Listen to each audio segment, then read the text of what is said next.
Welcome back to the deep dive. We're doing something a little different today. Yeah, this one's a bit of a mix. It is usually, we take one book, maybe one specific philosophy or a historical event, and we just tear it apart layer by layer. Mm-hmm.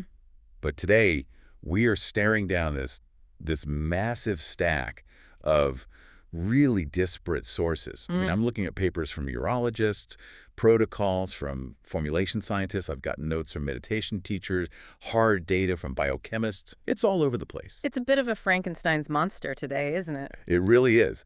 But when you step back and you look at the whole stack, there is a very clear theme emerging. It's all about, well, optimization. Right, but you have to be so careful with that word. I know. I want to be careful because usually when people say optimization in the wellness space, they just mean drink more water or take a multivitamin. It feels very soft. Right, this is definitely not the generic eat less, move more variety of advice we've all heard a million times. No, not at all.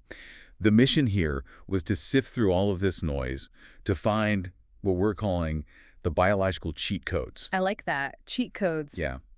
We wanted to find the specific and sometimes really counterintuitive mechanisms that control how we age, how we think, and how we recover. And counterintuitive is the perfect word for it. Almost everything we are going to talk about today flips a standard narrative completely on its head. It's true.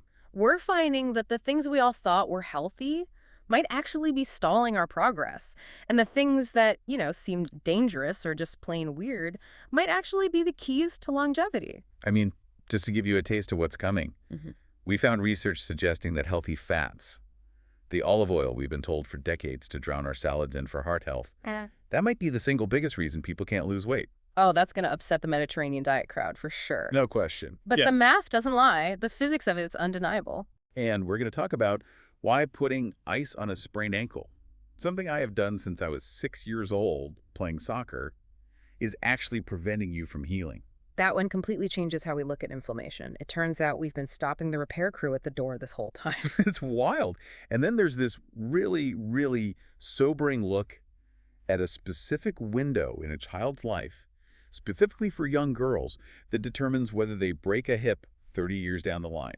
And the scary part, the really scary part, is that once that window closes, it is closed for good. You can't supplement your way out of it later in life. Not at all.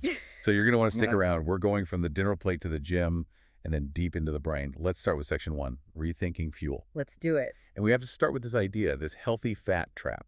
This comes from sources involving Light Watkins and Max Lugavere. This is a tough one for people to digest, pun intended, because we have spent the last 10, maybe 15 years demonizing sugar and deifying fat. Keto, paleo, even the carnivore trends to some extent, they've all created this health halo around fats. We think, oh, if it's an avocado, it's basically free calories. I am so guilty of this. So guilty. Yeah. I see healthy fats on a label, nuts, olive oil, seeds, and my brain just registers it as good for me. Yeah. Period. So I don't measure it. I just pour. And that is the trap. Biology is, at its core, a math problem involving energy. It really is.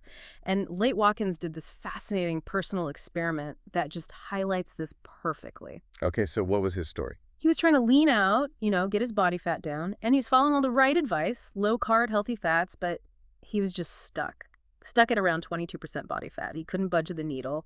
And he realized he was falling victim to what he calls incidental calories. Exactly. Incidental. They don't feel like a meal, so they don't count in our heads. He realized that while he was being so careful cutting sugar, he was consuming a massive amount of energy from these so-called healthy fats. He specifically calls out the Costco pistachio problem. He does, and it's so relatable. Oh, I know this problem intimately. You buy that giant 3-pound bag of pistachios because they are quote-unquote healthy. Right. The bag is practically the size of a pillow, and every time you walk by the kitchen, you just grab a handful. You aren't eating a meal, you're just snacking. But a handful of nuts is easily, 300 calories? At least. Do that 3 times a day, and you've eaten an entire extra meal without even realizing it, without ever sitting down at a table. And he was free pouring olive oil, too, wasn't he? That's the other silent killer of fat loss. A single tablespoon of oil is about 120 calories. If you do a 3-second pour into the pan, which most people do. Oh, yeah, you just glug it in there. You could be looking at 400 calories before you even add the food. So Light decided to stop guessing and look at the caloric density. Right. The physics of it. Fat is the most dense energy source we can eat. It provides 9 calories per gram. Protein and carbs, they only provide 4. So fat is more than double the energy cost of protein or carbs for the same weight. More than double, exactly. So he flipped the script. He decided to experiment. He cut the added fats. No more nuts, no more pouring oil in the pan. And he switched to high-protein, high-volume foods. Now, when you say high volume, we're talking about things that physically take up more space in your stomach for fewer calories. Yes, precisely. He was eating things like potatoes cooked in an air fryer, so no oil added, and what he calls smash burgers made with 95% lean beef. Wait, hold on a second. Burgers and fries? That sounds like the opposite of a diet. That sounds like a cheat day. I know, it sounds like junk food, right? Mm. But you have to look at the matrix. A large potato is about 300 calories. That's roughly the same as that small handful of pistachios. But the potato is huge. It's got water, it's got fiber, it physically stretches the stomach lining. And that stretching is a signal, isn't it? It sends a message to the brain. It's a powerful one.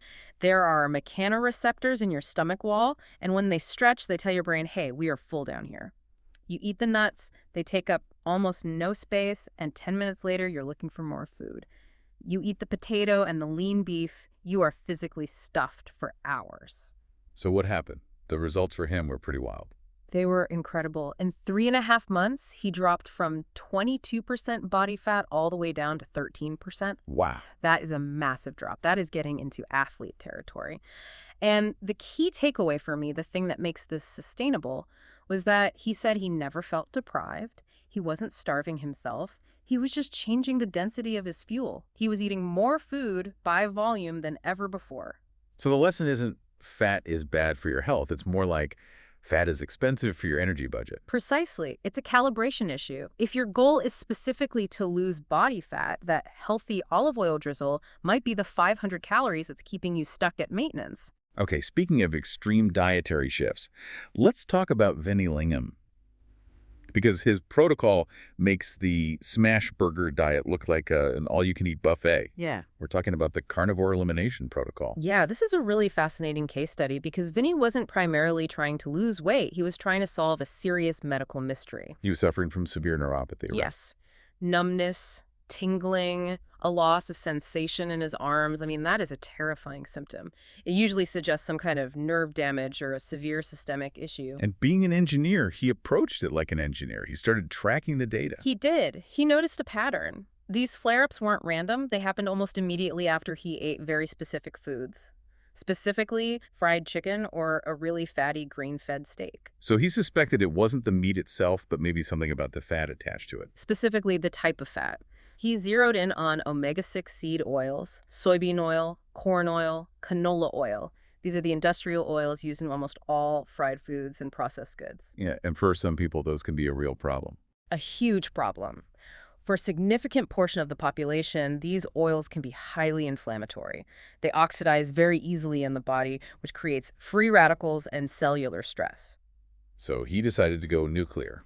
He went full elimination, a complete reset. For 3 months, he ate nothing but beef, eggs, and butter. Nothing else. Nothing, no vegetables, no fruit, no sauces, no nuts, no spices even, just the absolute basics. That's socially difficult to pull off. Oh, it's a nightmare for your social life. Try going to a restaurant and ordering just a plain burger patty with a side of butter. But physically, the results were just undeniable. His neuropathy completely vanished. And we have the blood data to back it up, which is what we love to see. I always love the blood data. He tracked a marker called HSCRP. That stands for high sensitivity C-reactive protein. It's the gold standard for measuring systemic low-grade inflammation in the body. And what's a normal number for that? What are you aiming for? Ideally, you want it to be under 1. Definitely under 1. Anything over 3 is considered a high risk for cardiovascular issues, and it basically indicates your body is constantly fighting something. And Vinny was at? He was sitting at a 4.5. Yikes. So his body was on fire, basically. It was in a constant state of panic. After just a few months on the carnivore protocol, he dropped to under 2. By stripping out the seed oils and any potential plant triggers, he cooled off his entire system. It really frames food as information, doesn't it? It wasn't just calories in, calories out for him. He was feeding his body inflammatory data, and his body was just screaming back at him. Exactly. And for him, the reset required that extreme simplicity. It's not that everyone needs to eat only beef forever, but as an elimination tool to find your specific trigger, it's incredibly powerful. Okay, now, since we are talking about protein, eating all that beef, we have to touch on a myth that I think most of us fall for. This is the utilizable protein myth. This comes from Dr. Paul Moken's research. Oh, this is one of those things that once you hear it, you can't unsee it on the nutrition label. It changes how you read everything. So what's the idea? We are trained to look at the back of a package, see 20 grams of protein, and think, great, I banked 20 grams, done. Right. And it doesn't matter if it's from a steak, a bowl of lentils, or some processed protein bar. 20 is 20. But Dr. Mohen's research shows that the body just doesn't work that way. He talks about something called the DIARAS score, the digestible indispensable amino acid score. That is a mouthful. Give me the layman's version of that. Think of it like a currency exchange rate. It's the best analogy. Okay, I like that. Let's say 20 grams is the price tag on the label. If you eat 20 grams of protein from beef or eggs or whey protein, the exchange rate is really, really good. It's almost 1-to-1. Your body can absorb and utilize nearly all of that amino acid profile. The bioavailability is high. But if I get that same 20 grams from a plant source, If it comes from, say, wheat or peas or even soy to some extent, the exchange rate is much lower. You might be paying 20 grams, but your body only actually receives maybe 12 or 14 grams of usable material. why is that? What's blocking it? It's because of the structure of plant fibers and what are sometimes called anti-nutrients, like phytates, that can bind to minerals and amino acids and prevent them from being absorbed in the gut. There was a specific clinical study about this that was kind of heartbreaking, actually. The study from the Netherlands, yes. Hmm. They looked at institutionalized elderly people. These are people who are already highly prone to sarcopenia, which is age-related muscle wasting. Right, which is a huge cause of falls and frailty. Exactly. It's a major factor in losing independence. So the nutritionists at this facility were planning their meals very carefully. They were trying to do the right thing. Absolutely. They planned the meals to hit specific protein targets to prevent this muscle loss. On paper, their spreadsheet said, these patients are eating enough protein. The math checked out. But the reality was different. The reality was they were still losing muscle. They were still wasting away. They were malnourished in terms of amino acids. Wow. When the researchers went back and applied the DIAS score correction, when they looked at what was actually making it into the bloodstream versus what was on the plate, the patients were significantly under-eating usable protein. That is a huge wake-up call. Because if you were relying on a lot of lower bioavailability protein, like if you're trying to be plant-based or you just eat a lot of processed bars, you might think you're building muscle, but you could actually be starving it. It means you have to do the math differently. If you were relying on plants for your protein, you might need to consume 30 or even 40% more total protein just to get the same net effect as the animal protein. Yeah. You have to overshoot the goal significantly. Okay, let's pivot slightly. We've talked a lot about what goes in fats, proteins, but Dr. Sarah Gottfried brings up a critical point about what needs to go out. Specifically, the relationship between fiber and our hormones. This is so crucial for anyone, but especially for women dealing with what Dr. Gottfried calls estrogen dominance. Right. We tend to think of fiber as just, the plumbing nutrient. It keeps you regular. It's kind of boring. It's definitely the least sexy nutrient. Yeah, Nobody's yeah. marketing a high-fiber energy drink. No, they're not. But Dr. Gottfried frames fiber as a critical detoxification technology. Here is the mechanism. Your liver is your primary filter. It's constantly pulling excess estrogen and other toxins out of your blood. Okay. It then packages them up into bile and dumps them into your gut to be pooped out. Simple enough. Taking out the trash. But there is a catch. There's a specific type of bacteria that can live in the gut, and it produces an enzyme called beta-glucuronidase. It sounds like a comic book villain. He kind of acts like one. This enzyme's job is to unpackage the estrogen that the liver just bundled up. It basically breaks the lock on the trash bag. So if you don't have enough fiber in your gut to grab that estrogen and rush it out of the body, the estrogen just gets reabsorbed right back into your bloodstream through the gut wall. So you are literally recycling your own hormonal waste. Exactly. You aren't clearing it, you are recirculating it. And that leads to that feeling of hormonal chaos, the bloating, the mood swings, the heavy periods, all the symptoms of estrogen dominance. So fiber is the transport truck that gets the trash out of the city before someone can rip the bags open. It's the containment unit. It binds to that waste and carries it out before the enzyme can unlock it. And the numbers here are just staggering regarding how much we should be eating versus how much we actually are. Yeah, Dr. Gottfried notes that hunter-gatherer populations ate something like 100 grams of fiber a day. 100 grams. They were eating roots, tubers, fibrous stalks, leaves, all day long. Their gut was a fiber processing machine. And what are we eating today? What's the average? The average modern woman eats about 14 grams. 14. Wow. So we are operating at like, what, 15% of our evolutionary capacity for detoxification? And we wonder why hormonal issues are skyrocketing. The fix is simple, but it's not easy. Get that number up to 35 to 50 grams a day consistently. That is a lot of broccoli. It's a conscious effort. It is. It's a dedicated effort every single day, but your hormones absolutely depend on it. Okay, before we leave the nutrition section, I want to hit one specific supplement. Dr. Shivani Gupta calls this the janitor. We're talking about curcumin. Yes, but let's be really clear here. We are not talking about the turmeric powder in your spice rack. Which I learned the hard way. I used to just sprinkle turmeric on my eggs in the morning thinking I was curing all inflammation in my body. It tastes good and it's not hurting anything, but it's not medicinal at that dose, and it's very, very hard for the body to absorb on its own. Right. Dr. Gupta is talking about high-potency, bioavailable curcumin supplements, often formulated with things like black pepper extract or lipids to increase absorption. And she describes it as a janitor for senescent cells. I love that term. It's a great visual. These are the zombie cells, right? Right. They're cells that become old and damaged, so they stop dividing, but they refuse to die. They just hang around in your tissues. And they cause trouble. Big trouble. They secrete inflammatory signals that damage and age the healthy cells around them. They basically recruit other cells to become zombies. Curcumin acts as a senolytic. It helps the body identify and clear them out. It's the janitor cleaning up the zombie mess. And this isn't just some theoretical anti-aging stuff. We have a great real-world example in the stack from Karen Martell. Yeah, Karen suffers from chronic migraines. She had tried everything. She found that taking a high dose of a good curcumin supplement was the only thing that could actually touch the pain and reduce the frequency. And Dr. Gupta uses it for acute injuries too, right? Yeah. Like instead of reaching for the ibuprofen.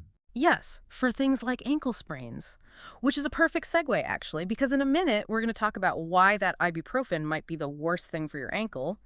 But first, let's move to section 2, physiology and fitness. Let's do it. I think we need to update our mental model of why we exercise. Because this concept of exerkines from Dr. Ben Bickman, it kind of blew my mind. It fundamentally changes the definition of a muscle. It's a huge shift. We used to think muscles were just pulleys, simple machines. They contract, they pull on a bone, we move, simple physics. We burn calories to do the work. End of story. But Dr. Bickman says muscle is an endocrine organ. Yes, it's a gland, just like your thyroid or your pancreas or your adrenal glands. When you contract a muscle, whether you're lifting a weight or sprinting or even just going for a walk, that muscle releases hundreds of different chemical messengers into your bloodstream. And these are the exerkines. Right.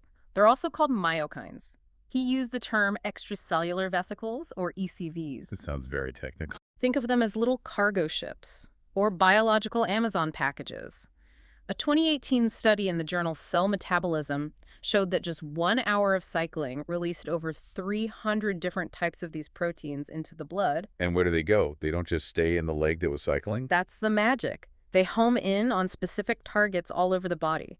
They travel to the liver, to your fat cells, to your pancreas, to your brain. And what are they carrying in those packages? They contain genetic instructions, literally pieces of microRNA that tell the liver to become more sensitive to insulin and process glucose better. They travel to the brain and tell it to produce BDNF, which is brain-derived neurotrophic factor that helps you grow new neurons. So you're telling me when I'm doing squats, my quad muscles are literally writing code and shipping it to my liver and brain? You are sending a system-wide software update. That's the perfect way to put it. It explains why exercise protects against diseases that seemingly have nothing to do with muscles like Alzheimer's or fatty liver disease. You aren't just burning calories. You are signaling survival and optimization to the entire organism. Your muscles are talking to every other organ. That is such a more powerful motivator than just, I'm trying to burn off that donut I ate. 100%. I'm updating my firmware. Feels a lot more essential than I'm burning off lunch. Now, speaking of system updates, we have a very, very specific warning for anyone on hormone replacement therapy, or HRT. This comes from Dr. Tina Moore. Dr. Moore is fantastic because she is so candid and blunt. She calls herself a former carb piggy. Last I saw that. She's very honest about her own struggles with it. Her rule is stark, and she does not mince words. If you are on HRT, you must strength train. She says it is non-negotiable. Why is that connection so strong? I would have thought HRT was supposed to fix hormonal issues, not create new ones that you have to manage. It fixes the deficiencies for sure, but hormones, particularly progesterone, are incredibly powerful. They can induce a transient state of insulin resistance. What does that mean? It means for a short time, your cells don't respond to insulin as well, so sugar hangs around in your blood longer.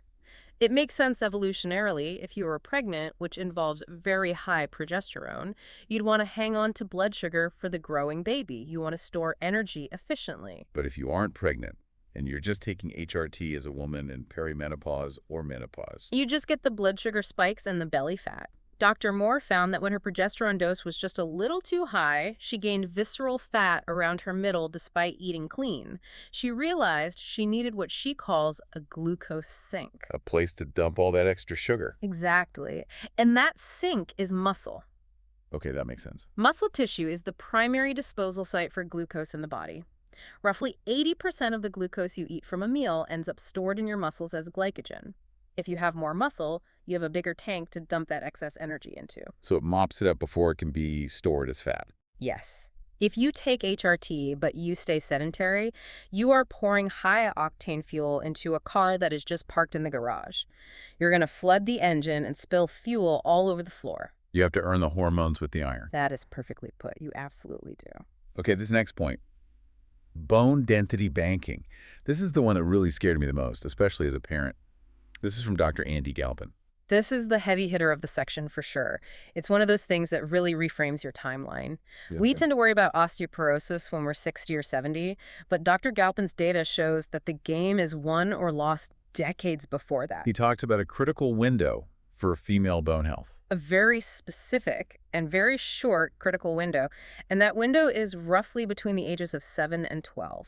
7 and 12. Pre-puberty and early puberty. That is so young. At that age, most kids are just, playing video games or sitting in class. It is terrifyingly young.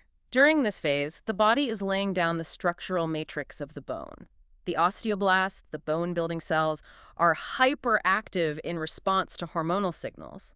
And the data shows that a woman's peak bone mass, which predicts her fracture risk in her 40s, 50s, and beyond, is largely correlated with her activity levels during those specific childhood years. So if a girl is sedentary at age 10, she is effectively capping her bone potential for life.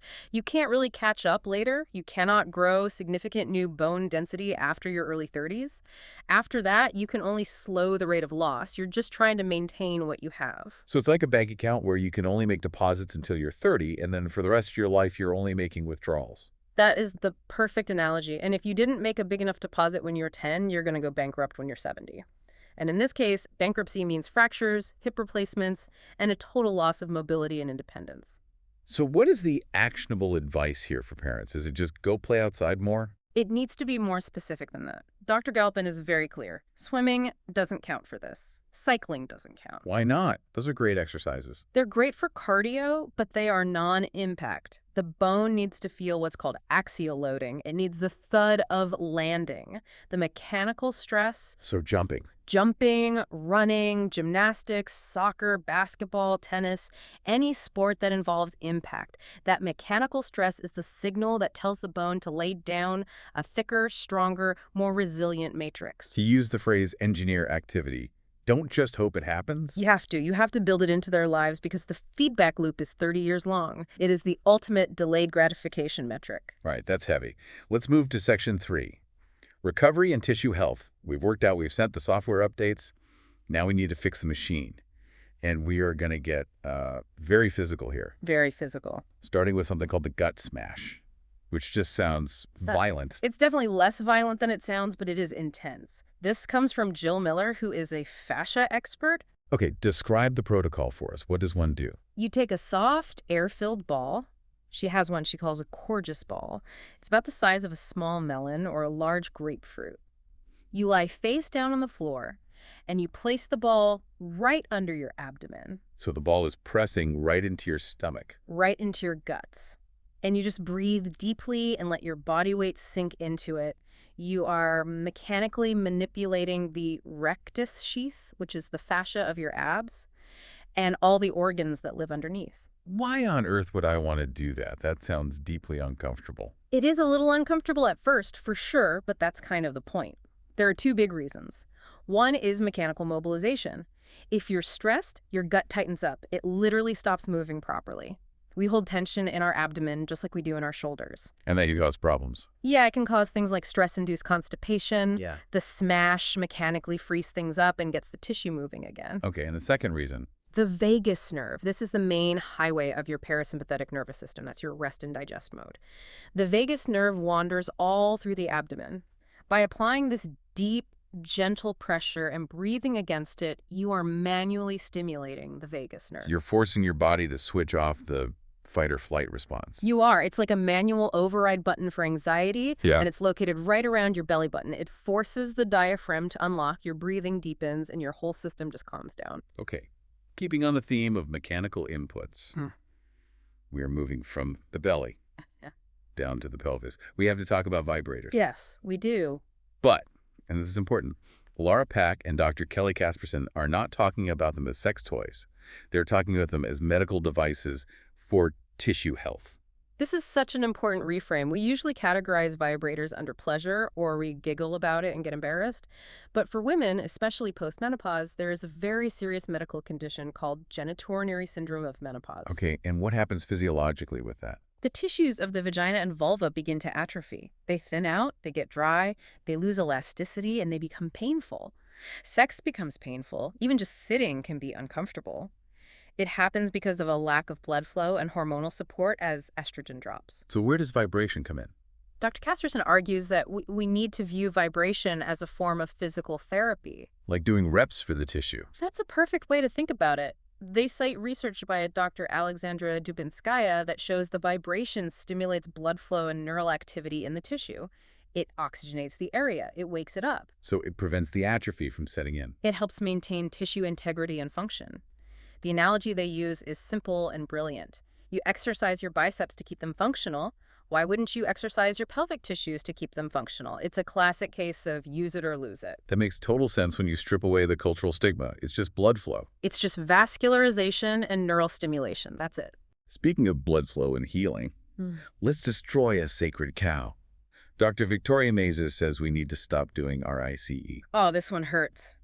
Rest, ice, compression, elevation. It is drilled into us from the moment we first get injured as kids. Sprained ankle, get the ice bag, put it up, don't move. And she says this is just wrong. She says it is counterproductive to healing. And to understand why, we have to ask, what is inflammation, really? We usually think it's the enemy, right? The thing to be stopped. We take pills to stop it. Right, and chronic systemic inflammation is the enemy. That's the stuff that causes heart disease and autoimmune issues. But acute inflammation, that hot, red, painful swelling you get right after an injury, that's the construction crew showing up for work. The first responders. Exactly. Your body is rushing white blood cells, macrophages, and fluid to the site to clear out the damaged tissue and lay down new collagen to repair the tear. And if you put ice on it. You put up a roadblock, you constrict all the blood vessels, you literally send the construction crew home. You numb the pain, sure, so you feel better in the moment, but you are delaying the actual repair process. You're blunting the body's natural healing signal. So RICE is out. What is the new acronym? I heard it's a bit longer. It is. It's a two-parter. PEACE and LOVE. Okay, that's a lot to remember. Let's walk through it. PECE comes first for the immediate aftermath. Right. P is protect. Don't make the injury worse for a day or two. E is elevate gravity, help to drain the excess fluid. A is the big one. Avoid anti-inflammatories. So no Advil, no ibuprofen. Correct. No NSAIDs. Again, you want that inflammation to do its job. Taking them can blunt the healing signal. C is compress. Use a bandage to manage the swelling without totally stopping blood flow. And E is educate. Know that your body has the capacity to heal itself. Trust the process. And then comes the LOVE part. This is the active part of recovery. Exactly, after the first few days. L is load. Start moving the joint again as soon as you can safely. Let pain be your guide, but don't immobilize it for weeks. O is optimism. It sounds a bit woo-woo, but your brain controls your pain perception. If you fear the injury, it will hurt more. V is vascularization. Get blood moving to the area. Do cardio that doesn't hurt the injury.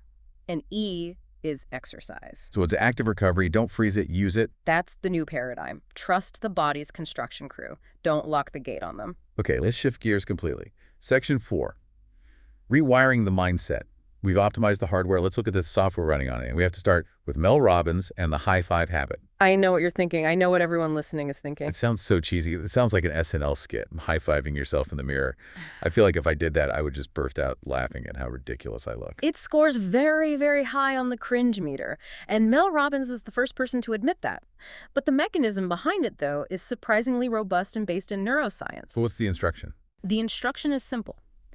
Immediately after brushing your teeth, you look at yourself in the mirror, you raise your hand, and you high-five your reflection. And no negative self-talk allowed while you do it. That is the critical rule. What happens is a pattern interrupt. For most of us, there's a trigger. We see our face in the mirror first thing in the morning, and the default network in our brain starts listing all our flaws. I look tired. My skin is bad. I'm getting old. I have so much I have to do today, and I'm already behind. It's a habit of self-rejection. We literally start the day by bullying ourselves. By physically raising your hand and high-fiving the glass, you short-circuit that negative loop. Cow. You have a lifetime of positive neural associations with a high five. Since you were a kid, a high five meant good job, we're a team, I've got your back, let's go. You are mapping that entire neural network of support and celebration onto yourself. Mel's story about her husband really sold me on this, because he seems like a regular skeptical guy. Yeah, totally. Her husband was dealing with a deep, dark depression. He hated the high five concept. He thought it was the stupidest thing he had ever heard. But he was desperate, so he agreed to try it for just 5 days. Yeah. And he told her that after a few days, for the first time in years, he didn't feel like he was looking at an enemy in the mirror. He felt a sense of partnership with himself. That is profound. Just from a simple physical gesture, changing the neural pathway. It changes the relationship from critic to teammate. Yeah. And you physically cannot think a negative thought while you in the act of high-fiving. Try it. It's cognitively dissonant. Your brain can't do both at once. She also gives us the 5-second rule. This is her tool for the hesitation gap. Mm-hmm. You know you need to get out of bed or send that important email or put on your running shoes, but you just feel frozen. The procrastination paralysis. We've all been there. It's that moment where your brain starts making excuses. The trick is to count backwards. 5, 4, 3, 2, 1. And then physically move. No thinking, just move. Why backwards? Why not just count up 1, 2, 3? That's the key. If you count up 1, 2, 3, your brain knows you can just keep going forever. 4, 5, 100. There is no end point, no urgency. Counting backwards has a terminal point. 1 is the end of the line. Also, counting backwards requires a tiny bit of focus. It engages your prefrontal cortex, the logical executive part of your brain, and it temporarily shuts down the amygdala and basal ganglia, which are the parts of the brain that generate excuses, fear, and autopilot behaviors. So it's a manual override for your own internal autopilot of procrastination. Exactly. We have a great story in the notes about a woman named Steph. She was in a deep depression, literally could not get out of bed. She started using the 5, 4, 3, 2, 1 rule just to put her feet on the floor. Just that one small movement. That was the only goal. But that one tiny bit of momentum built up day after day. She eventually got off her meds, she quit a toxic job she hated, and she used the rule to force herself to apply for a dream job working with Dr. Rangan Chatterjee, and she got it. Wow. All starting with a 5-second countdown to get out of bed. It's simple, but it is not easy. It just bridges that huge gap between knowing what to do and actually doing it. Let's talk about anxiety in a different context. Dating. This comes from Sabrina Zohar. This is relevant for anyone with anxiety, honestly, not just people on dating apps. She has a brilliant framework. State, then story, then strategy. Okay, walk us through it. This feels like a protocol for overthinkers. It is. It's an emergency brake for an anxious mind. Let's use her example. You text someone you're dating, and they don't reply for 3 hours. Immediately, your heart starts racing. Your palms get sweaty. Your stomach is in knots. That is your state.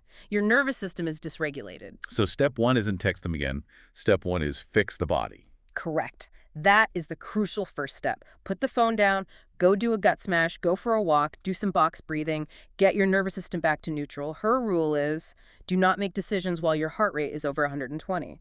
Once you are calm, then and only then do you move to story. This is the narrative we invent in our heads. They hate me, they're with someone else, I said something stupid. Right. And from your now calm state, you challenge that story. Is it actually true? Do I have any evidence? Or is it more likely that they are just in a meeting at work?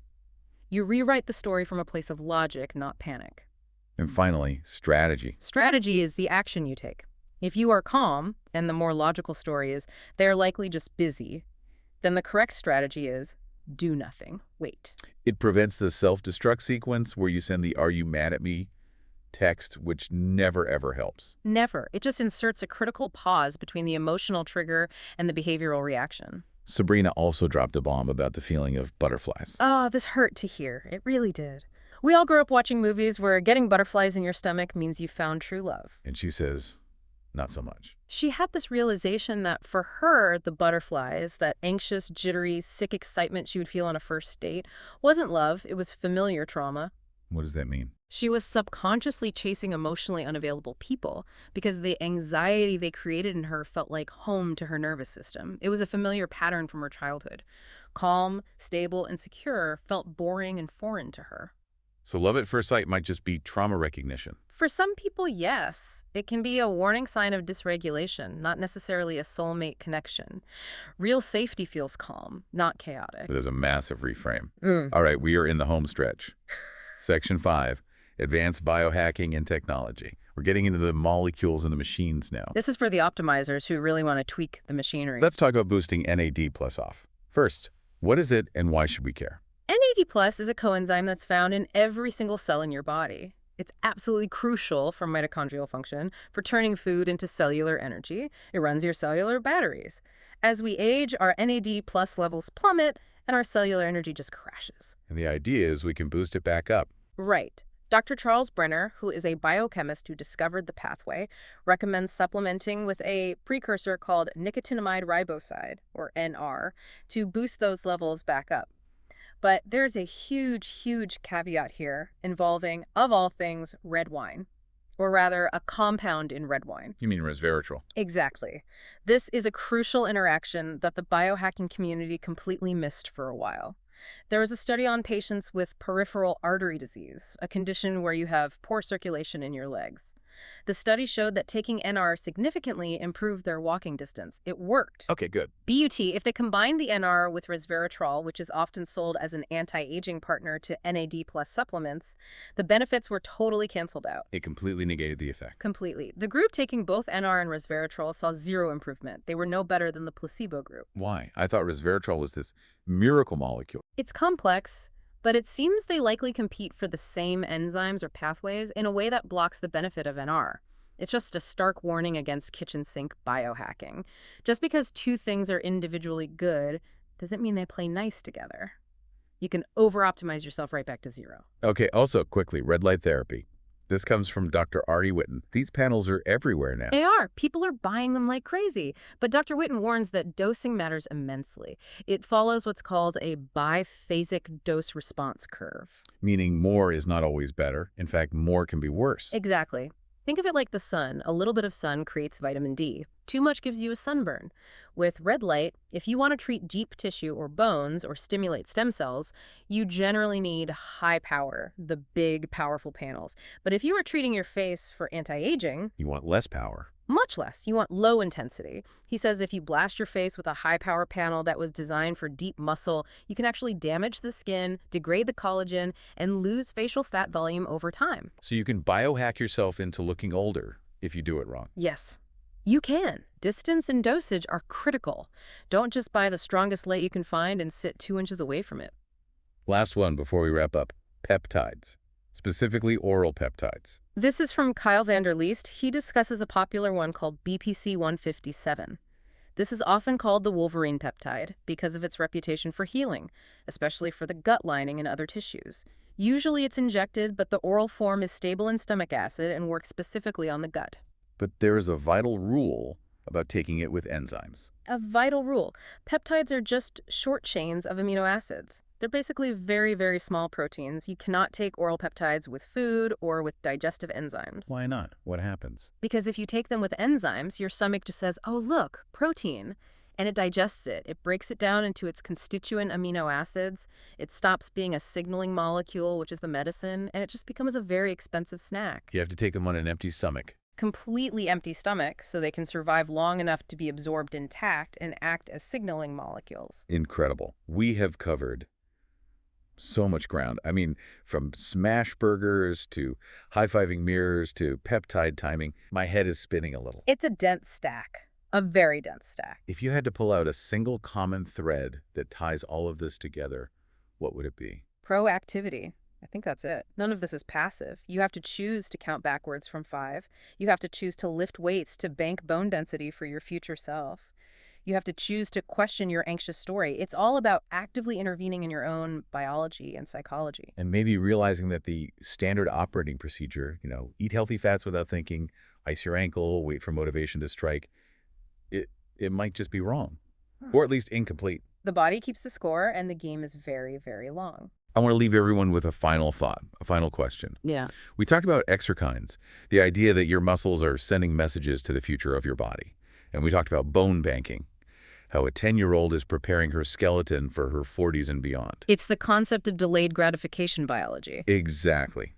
So if our biology is in many ways a 30-year delayed gratification system, what are you doing today, right now, that you will be thanking yourself for in the year 2056? Or what are you doing that you'll be cursing yourself for? That is the question. It is. On that note, go high-five a mirror, maybe skip the extra handful of pistachios, and we will see you on the next deep dive. Take care, everyone.